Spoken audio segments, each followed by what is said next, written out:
Hello, my name is Yumiko Takeshima. I'm a principal dancer with Dresden Opera Ballet, and I'm also a designer for Yumiko dancewear. I started to think about this about 3 years ago, I have to say, whether I should set the date to retire or not. And more I think about it, I just can't decide. Well, I'm not very good making plans anyways in normal life, daily life.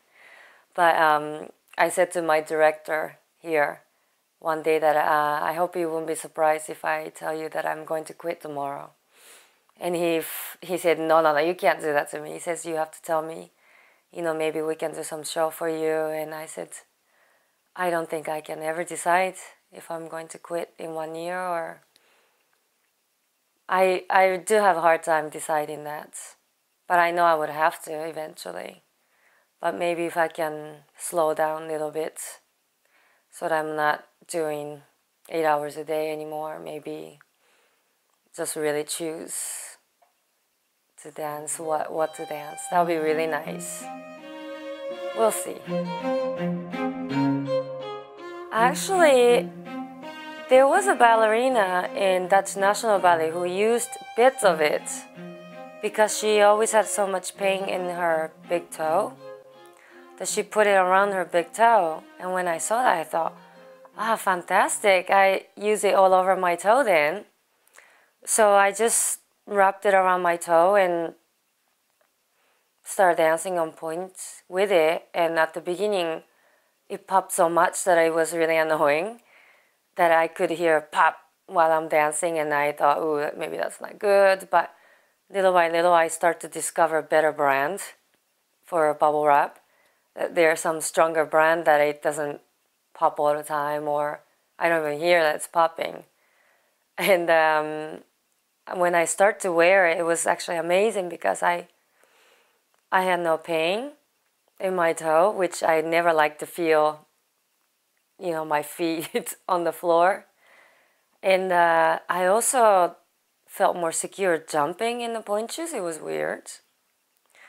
And also realized that it make my pointe shoes last a really long time because basically sweat don't go through. So my pointe shoes stays good for almost, really embarrassing to say, but over the years, I wear some pointe shoes for 2 years, 3 years. And it's still good. And you wear freeze, right? Yeah, I wear freeze.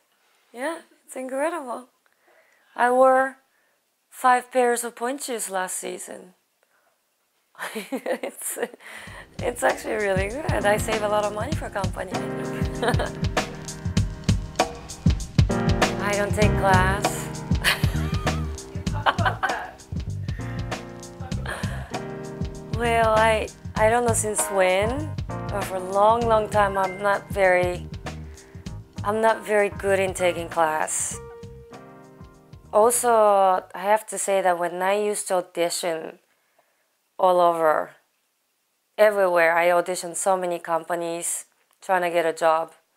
I never got a job because I couldn't do anything in class. I just can't, I don't know what it is, I can't function, I can't really do anything in class. And I realize it's perhaps better I do my own warm-up.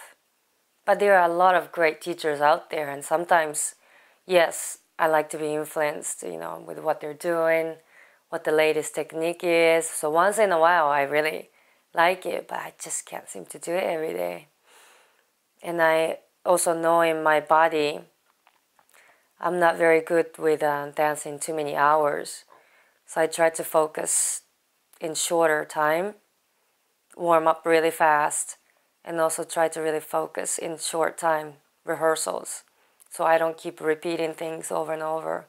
That just try to think first before I do it, so I can do it. This is kind of method I have, I don't know since when. Yeah, I guess it is. I mean, I also teach classes when I'm on holiday, so I would hate to say don't take class, as a teacher, but I guess it's just a matter of knowing what you really need from the class. it's very important to find the good teacher for yourself, and also where you're at the moment. If you have repertoire that's just crazy, I think you should just sort of choose, what you can do for the day and how you prepare yourself for the rehearsals. Yes, I think when you're young, it's very important that you do class in order to find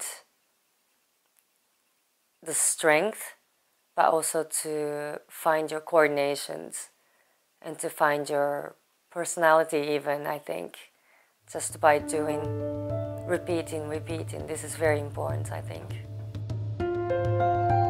I cannot help talking about David Dawson.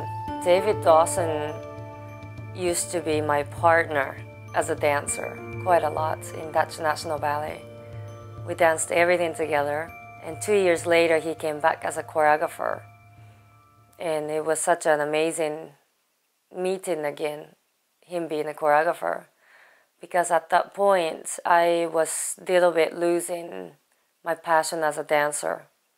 Also getting sort of roles from Dutch National Ballet that were very spastic, dancing fast, jumping, turning, all this stuff that I kind of had enough of it. I wanted to do more romantic stuff, or I wanted to do some acting roles, and it was never given to me. And when David came as a choreographer, he made this very abstract ballet, but he didn't want me to jump, he didn't want me to turn, he just wanted me to be very basic, express something just purely about dancing from inside, but very physically. So nothing to do with your face expression, but physical expression. And he gave me some kind of new challenge. It was very eye-opening. So when I started to work with him, I found a second life in dance, I have to say. And more I work with him, he always expects me to be myself. So I always have to search who I am, which is really hard to know. I don't know who I am, or I don't know what I like. But if I don't show him what I feel at the moment through dancing, he doesn't even care. He just walks out. He says, oh, it's boring. I need to see what you want to do. I need to see who you are. And if you can't express it in front of me 200%, it's like, I can't take you further. It's incredible working with this guy. And also, as a dancer, always expect you, not to be same as yesterday. Try something different on stage every time.